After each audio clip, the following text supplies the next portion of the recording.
Now, the only thing I am... Oh, yes, there we are. The only thing I'm a little bit worried about is food, of course, but as you can see there, 2,992 experience, and we now have a chance to appoint a prominent nobleman from the area.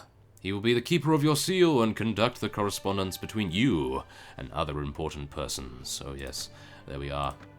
Okay, so that is apparently our Chancellor, I suppose? Now, in the past, quite a few of you have stated that if you leave these guys to level up, they actually gain more experience because they are gathering a bonus of some sort.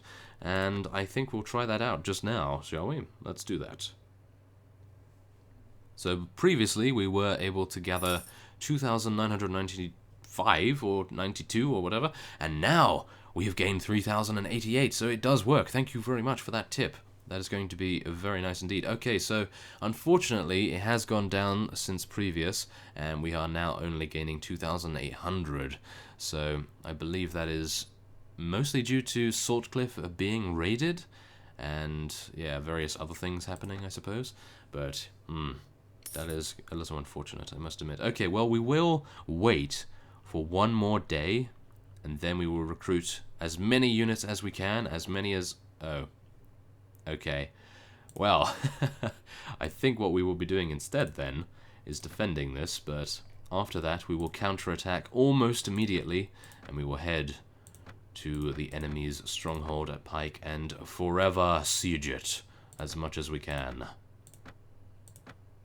But there is a huge amount of Stormland's man-at-arms right there. They are a lot better than the levies that we previously had, so hopefully they will do their very best to fight for House Reformia. And our morale is low. That is, of course, to do with the huge amount of units that we have in our army at the moment, so let us wait until they engage upon us. Okay, so as we can see here, we have 269 overwhelming amounts of troops against the enemy's 120. So this is a very familiar sight to us, isn't it? And we are about to see who has the best units. Hopefully our newly acquired man-at-arms will be able to prove their mettle, and I will be retrieving my two-handed sword for the inevitable first few skirmishes here. Now, wow, our archers are doing an incredible job so far, which is rather interesting. Usually I am not too pleased with our archers, although I am pleased with our crossbowmen. Now, we will hopefully see a lot more of them in the future, and we will not lose this battle, that is for sure. So, after this, as I said before, we are going to be charging straight on into Pike, even if I have low HP, because I have a feeling that now we have a significant amount of units, we should be able to take them on, and by that I mean we have higher level units, because we have trained them up a little bit. But yes, oh, there we are, nice jump and slash, or jump and thrust, shall we say, yes. Oh my. Yeah, take him down. Take him down, yes. Okay, we are getting pushed back here, and I'm actually getting overwhelmed a little bit, so we do need to watch out for that. I'm taking out quite a few of their units, which is rather nice, and for some reason, this is really weird, I'm taking no damage whatsoever, but I assure you, I do have the modifiers on maximum, as you could probably see by me dying so quickly in the previous siege offense. So it appears that... Oh, okay. It appears that maybe in siege attacks, I am not necessarily too good with my awareness, perhaps? Maybe that is the case. That would be a little odd, wouldn't it? Huh. Well, never mind. We will be doing our best, and I will be charging all of our infantry in. I have no idea why I'm not charging them in. We are letting them get a little bit too deep into the keep, I think. Okay, I will be charging upon their archers, and look, no invisible wall for me to do so. That is wonderful. Come on, let's do it. Yeah, there we are. Take him down. And, oh, I actually thought there was someone behind me. I do need to watch out for that. There we are, took him down as well. Okay, let's go into first-person brutality mode. Let's do it. Oh yes, there we are. Okay, whoa. We were not able to save one of our Stormland's man-at-arms, rather unfortunate. But never mind, his death will not be in vain. Yes, come on, stab him. Yes. The blood is all over us. No. Well, Our dry cleaner is apparently incredibly good, because after every battle, our armor is very clean indeed, so that is rather nice. Come on, let's do it. Yeah, there we are. Take down those elites, and still, we are taking no damage. I still have no idea. Oh, there we are. 6 damage. Huh. Interesting. So, it appears that when you attack a particular fief, you may open yourself up to be targeted more often, maybe, than in a siege defense. Because as you can see here, we are really not having any issues with health whatsoever, and many of the units are ignoring us altogether. So maybe that is something to think about when we go into a siege offense, that they are actually targeting me on purpose. So maybe what we want to do is raise our shield up as best we can, and then hide behind a wall, perhaps. Ah, yes, I really don't want to do that, but maybe that would cause the enemy archers not to target any of our forces instead. So, well, I'm only obviously trying to theorize about why that happens, but as you can see here, I have 80% HP, no problem whatsoever.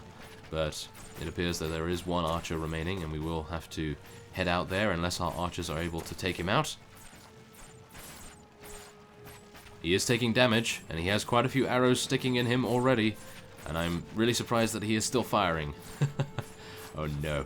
Okay, come on, let's get up there. If only I had a little bit more athletic skill, I would be able to charge up there with incredible fervor and speed. Wow, I'm actually going to get to this guy before he dies? Apparently so. Well, there we are, 111 damage dealt to him. Okay, well, there we are. The battle was won. 18 renown and 7 morale was our reward. And we took down all of those fellows there. And we are now able to take this fellow prisoner. There we go. Very nice indeed. So let's take all of the enemy units prisoner that we can. And then we will see what we can take here from the loot. Not much. Okay. We will let our companions take that. And then we will head into the marketplace and sell these things. There we are. 17 items, very nice. So, we have leveled up, apparently. I didn't see the message, but there we are, we have. And we will be seeing what kind of skills that we can advance in just a moment. I just want to get a couple more of these units leveled up before we head on. And, oh my. Okay, let's get a lot of northern archers, and I think what I will want to do is any faction that uses primarily spearmen, I will obviously upgrade them into archers rather than anything else, because the man-at-arms, in my opinion, are just a better unit overall, and I'm hopefully going to be able to use quite a few of those in comparison to spearmen. So, yes, that is my thinking anyway. And let's see here. What do we want to get? I think we probably want to get tactics, to be honest, because it says every 2 levels of the skill increases starting battle advantage by 1, and we now have 4, so yeah. Previously it was on 3 and it wasn't actually doing anything, so it's rather nice to have that. So let's level up our one-handed proficiency, because of course we are going to be using a one-handed a lot more, I suppose, in the upcoming fight, and it appears that they have already been able to recuperate their losses.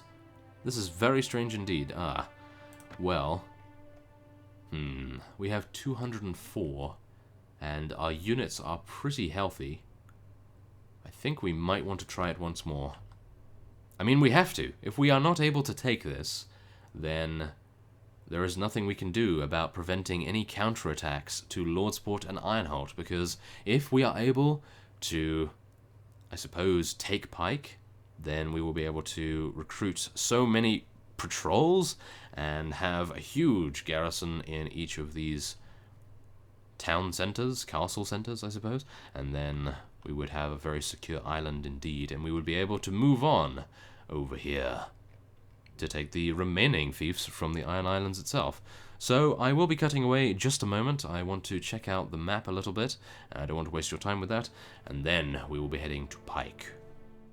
Okay, so as you can see, we are no longer going to siege Pike. I have done a little bit of scouting, and I decided that it would be more fortuitous for us to siege a different town or castle in the Iron Islands, and I have chosen Pebbleton. because it is the closest to us, and it only has 104, maybe 154, because I think I saw a vassal head in just before we completed our construction. So, we are going to lead our soldiers in an assault, and we are just going to take every fief that we can that doesn't have a king currently stationed in it, because apparently, if we are going to attack someone that has a king in its garrison, then I think that we would have terrible, terrible luck, which we have currently had with Pike. So we will be leaving that for now. I think it might be the center of their faction, to be honest, because it appears that the king likes to stay there quite often. And who is that fellow? He has some very nice looking armor. Look at that guy with the red cape. We are going to follow the fellow with the red cape. Oh yes, we must prevent him from dying. He appears to be an elite Westerlands man-at-arms. Wow. Okay. Well, it appears that everyone around him looks like peasants in comparison, because, as you can see, he has a very ornate helm, and his armor seems to have a very intricate design in comparison to our, well, our levies, I suppose. I guess that would be logical to assume that they would have a little bit less well-equipped gear. But let us just hope that we can get by here so that I can get over there to the archers and take them down. Oh, yes, yes, yes! We have gotten by. Oh my, that was very close. Okay. I almost fell off right there. That would have been terrible. Oh my goodness, I am terrible with a one-handed as well. I'm not entirely sure why I leveled up one-handed proficiency. I really like the two-handed much more. Okay, let's head over to the archers with my two-handed at the ready and hopefully take them down. Yes, there we are. Okay, stabbing time. Oh, yes. There we are. Your feeble daggers will not hurt me. Well, this is actually what I would have loved to have done in Pike, but of course, it does not allow me to, the actual castle layout. I will stop going on about it, but it is a rather annoying aspect to that keep, because usually I would let my units do all of the fighting with their infantry, and I would go around the various fief and take out all of their archers, because of course that is what my units cannot necessarily do too easily, so a little unfortunate. But nevertheless, we are going to be victorious here, and thank goodness, because I was starting to get a little bit disappointed in my own combat abilities, and indeed my commanding abilities as well, because we were defeated twice in a row when we attempted to take Pike, and what I am actually hoping will happen here is, ooh, not fall off right there, but yes, what I'm hoping will happen is that we can draw out King Greyjoy himself, and he will attempt to come to take Pebbleton back from us. And once he does, I will be heading to Pike, and I will take that. So hopefully we will be able to do just that. But if not, then I will take everything around him that he values most dear, and all of that evil stuff. Oh yes. Well, there we are. We were able to take this without too many issues, and maybe we will be able to head on to yet another stronghold and take that. So, we didn't lose the elite Westerlands man-at-arms, which is rather nice, and I killed 14 units as well. Okay, so we are going to take as many units as we can, and then head on to the looting screen. Nothing too much here, I must admit. Let our companions take it once again, and I will be deferring the appointment of a lord, and there is a small error, but I don't think anything to worry about. Okay, so, look at this. You can plunder spoils of war worth 7,400 dinars. Well, I think we are probably going to be taking that. I know we are losing honor, but I don't really think that that is too, I suppose, worth it at the moment, but because I deferred appointment of a lord, we are able to garrison it immediately with 33 units. And indeed, I believe we are able to even take these units out if we want to use them in an upcoming offensive push. Now, what I would like to try and find out is if any units are attempting to take Lordsport or Ironholt, but I cannot head back there without leaving Pebbleton by itself. I would like to take this, potentially, or Grey Garden. So, what do we want to do? That is the case here. What do we want to do? Do we want to head to Greygarden? Or do we want to head to Naga's Hall? Not entirely sure which, to be honest, because 10 Towers does look like a rather appetizing prospect. I like the design on the map of it. We'll go ahead and make our way to Naga's Hall, and it appears that it is rather easy to get to from Pebbleton. Only 76 units, okay. We are going to be taking this incredibly easily, I hope, and without any counterattacks. Oh, yes. On Lordsport or Ironholt, I was going to say, yes. That is rather nice of them not to attack for some reason. Okay, well, let us head in once again. We will be charging our infantry, and we will be hoping that our elite Westerlands man-at-arms, who is becoming a firm favourite in my book at the moment, even though he does, I suppose, work for the Westerlands, he is currently under our employ. And, I mean, just look at his armour. His armour is absolutely incredible. Wow, okay. It makes me question why I don't use more of those Westerlands units. They have huge amounts of armor by the looks of things. Look at that guy. Wow. Okay. Well, maybe these Bravosi Glavemen will show what they're worth as well. Okay, come on. I need to head round to the archers once again. Same tactic as before. That's usually what I do. That's why I'm incredibly frustrated at that invisible wall. Oh, no, no, no. This is where I want an invisible wall. No. Okay, there we are. Okay. Now, I have a two-handed sword, and I am ready to take out their archers. Let's do it. No. There we are. Don't want to take any bit of damage. It could mean death for us. You never know. And again, this is rather strange. I would just like to mention that I have taken literally no damage in this whole entire siege, and yet in Pike, I die within 5 seconds. I'm not entirely sure what's going on here. By all means, if you have anything to shed light on this particular phenomenon that is currently affecting us, or at least me, well, I would like to blame Elias for this. Yes, it's all your fault, Elias. And he's probably going to say, what did I do? Oh, yes. Okay, well, we will make our way to the same archer's nest as we did previously, and take out our frustration on the enemy archers up there.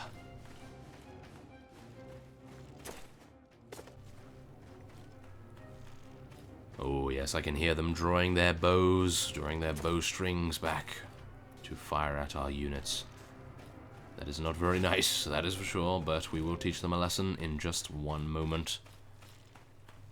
Let's do this.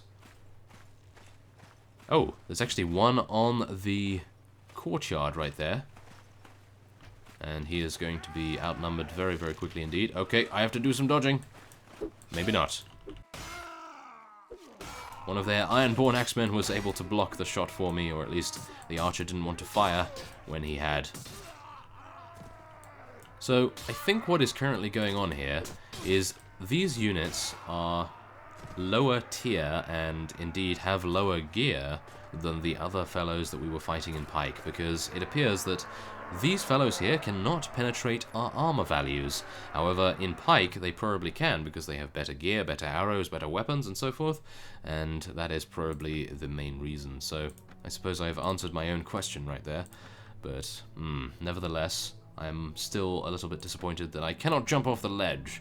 Well, never mind. It's not a big deal. And we will be deferring appointment of a lord once again. And we will be looting once again.